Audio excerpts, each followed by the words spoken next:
Sama Allah maha mendengar, dengan sifat maha mendengar Allah. Sehingga bukan pakai kuping, bukan pakai suara. Sehingga tidak ada pengaruh. Jangankan keras ya, dalam hati pun Allah kedengaran. Dan tidak ada volume, tidak ada. Volume itu kaitan dengan suara. Maka hendak ngadoa pakai speaker, hendak ngadoa di HP, Allah ngadengnya sarua gitu. Angin naik menara, ame rada kadengan deh. Nggak gitu, enggak. Sama bagi Allah. Nggak ada istilah volume gitu. Gedein suaranya biar kedengeran sama Allah. Kafir ngomong ke situ. Iya. Maka ada dalam satu kitab ini disebutkan, ada orang zikir keras, ya. Zikir dengan keras, niatnya dalam hati itu biar kedengeran sama Allah. Kafir zikir begitu. Karena nganggapnya berarti sifat mendengar itu kaitan dengan volume. Nggak ada volume. Volume itu ada suara. Ada kuping. Allah mah ngedengarnya bukan pakai kuping. Bukan lewat dihantarkan oleh udara. Sehingga kalau segitu, maka zikir itu ada yang makruh, macam apa. Ngeganggu orang tidur, makruh. Kita baca Quran, kencang. Orang tidur terganggu, makruh. Ada yang haram yang begitu tuh. Ngapain lu baca Quran kenceng? Biar kedengeran sama Allah. Kafir. Lu baca syahadat deh, murtad sih ngomong gitu. Berarti dia punya keyakinan seolah-olah Allah tuh ngedengarnya butuh volume. Kalau tetangga mah ya nggak apa-apa. Mau tetangga memang budak ini. Yang penting jangan ngeganggu.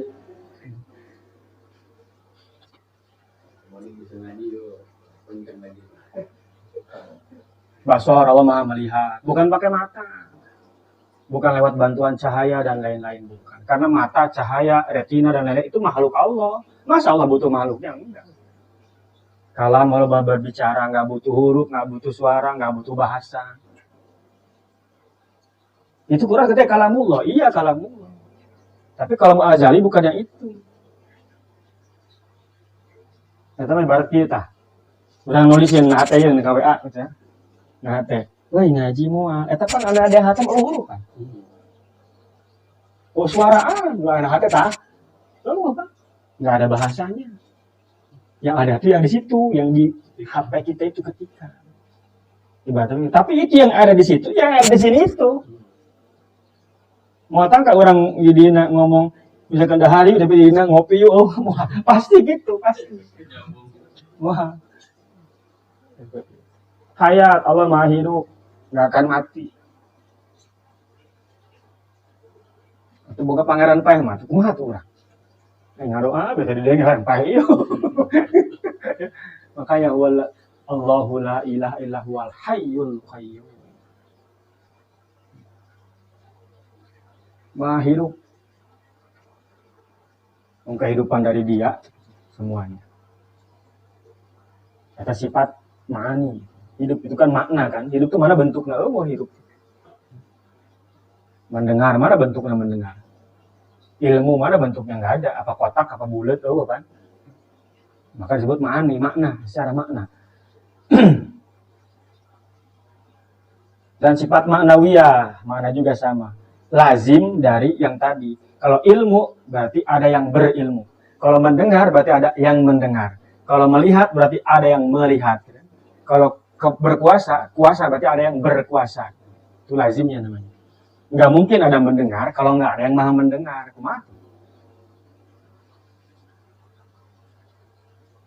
Tapi qadiron, muridan, aliman, hayyan, sami'an, basirat, mutakaliman. Itu lazim. Lazim itu sesuatu yang tidak akan terpisah, namanya lazim. Macam itu lazim secara bukti ya.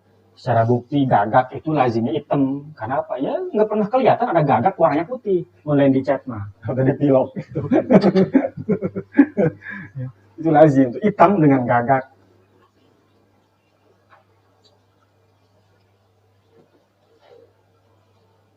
Itu sifat-sifat wajib yang ada pada zat Allah ya. Hak Allah itu wajib kita ketahui secara rincinya itu. Secara globalnya, yakini Allah tuh mempunyai semua sifat kesempurnaan. Yang lawan dari itu, sifat mustahil. Adam tidak ada, kudus makhluk, fana rusak, ya. Itu lawan-lawan dari yang tadi. Torek, budeg, gagu, bodoh. Bisa punya Tuhan bodoh atau hayang-hayang teh aing boga guru bodoh ya kok boga pangeran bodoh. Maka ini masuk akal semua. Maka dakwah kepada orang-orang kafir Quraisy saat itu yang tidak mengenal Tuhan, maka akal. Maka kitab suci memual bisa. Oh dia nggak percaya sama kitab suci. Jadi pakai akal kan punya akal. Maka ringan-ringan bahasan di Al-Quran ketika nyuruh beriman kepada Allah di golongan kafir Quraisy. Kamu bayangkan aja nih kamu Tuhannya satu. Tuhannya dia bilang kan Tuhan tuh kebutuhan tuh banyak sehingga Tuhan tuh harus banyak. Dia yang kawin kak iyo main tanah gitu kan. Yang nyatu kak iyo gitu kan. Yang punya duit kak iyo. Karena kebutuhan banyak. Logika mereka seperti itu.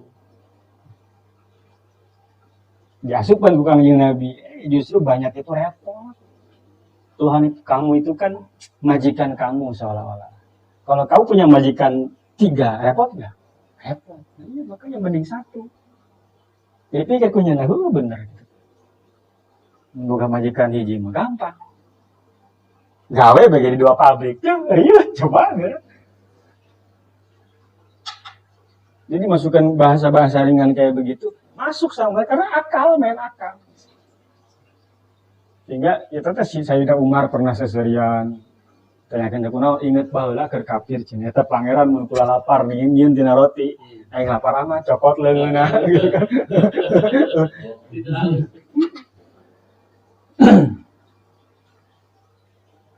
Percaya kepada Allah itu asal digunakan akal sebenar-benarnya pasti orang percaya. Karena kepintaran yang sebenarnya itu. Kenapa mereka disebut jahiliyah? Karena ente dipakai akal.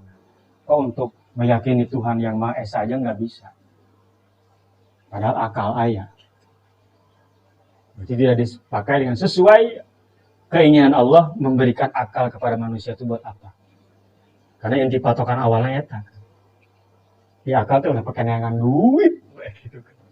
Nah, dipakai untuk lebih iman kepada orang yang memberi, kepada zat yang memberikan rezeki. So kata lamun menang jelema duit teh kan kertas satu sarua bae jeung ujung ieu. Mulai menang Allah mah eta. Kenapa kok semua orang tetap menganggapnya ini kertas, ini duit, sarua bahan eta. Kalau bukan gerak Allah nggak bisa loh. Sedunia orang. Ketika dolar naik, apakah itu kepengen Amerika? Bukan ya Amerika yang ngatur sebenarnya. Peraku jalan bahasa alam dunia oleh Amerika hiji, ketika masuk akal, itu yang ngatur Allah. Kalau bukan atas aturan Allah, nggak mungkin. Boro-boro jadi masa alam dunia, lamun lain ditundukkan ke Allah, pangajikan orangnya mau ngerti kau lah. Bukan aing keur hayang, sia cicing bae. Moal. Kalau bukan gerak Allah nggak mungkin. Sedunia orang masa kalah sama Amerika, mau mungkin mah. Mulain aturan Allah.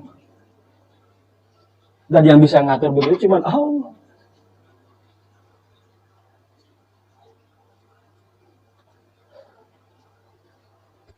Kalau manusia yang ngatur, kalau Amerika yang ngatur benar-benar yang Amerika, kenapa Rusia eleh sih? Kurang hebat kumahanya, kan? Perang ya mah gitu kan. Kekuatan segi apapun bisa ngabandingan. Tapi karena itu ayat berarti settingan Allah memang kabeh kehendak Allah. Sehingga untuk nyatakeun hese bae gitu memang gitu baru. Jadi kita tuh kan makhluk dikendalikan sama yang Maha mengendalikan. Baru-baru sagede dola sagede hayang ngising coba ge. Mun kuasa orang bisa ditahan ke orang, mau kabelet mah. Tapi buktinya kabelet kan. Makanya bahasa pokoknya mah ngising masalahnya di masjid kayak gitu keluar. Walaupun di masjid mau berai mau keluar. Ya keluar. Bukan keluar masjid. Ya kan? Kita bisa tahu orang. Mengendalikan. Jadi jangan anggap kita itu maha kuat, karena la haula wala quwata illa billah. Sumbernya semua Allah. Kalau bukan sama Allah nggak mungkin. Kunaon sieun sagede kieu bisa dikendalikeun ku urang. Tapi kunaon pabrik tanah kebakaran hese. Ayo. Seuneuk keneh. Sudah keroyok kan. Itu bukti berarti yang mengendalikan sebenarnya Allah. Kalau sekadar kita yang mengendalikan, ya mau gede mau kecil bisa kita kendalikan dong. Kalau kita yang punya kuasa mah. Terbukti kan itu lecik doang kurang bisa. Angin, nah kabeh cai. Nah keran doang orang bisa kendalikan. Di laut. Semua makhluk Allah, bukan ketika Allah kendalikan untuk hambanya yang soleh, kabeh jadi manfaat. Tapi ketika disekalikan oleh murka Allah kepada orang-orang yang zolim, boro-boro cai gode, kakar mulia yang cai letik, diri sekuat. Iya kan? Itu Allah maha mengendalikan segala sesuatu.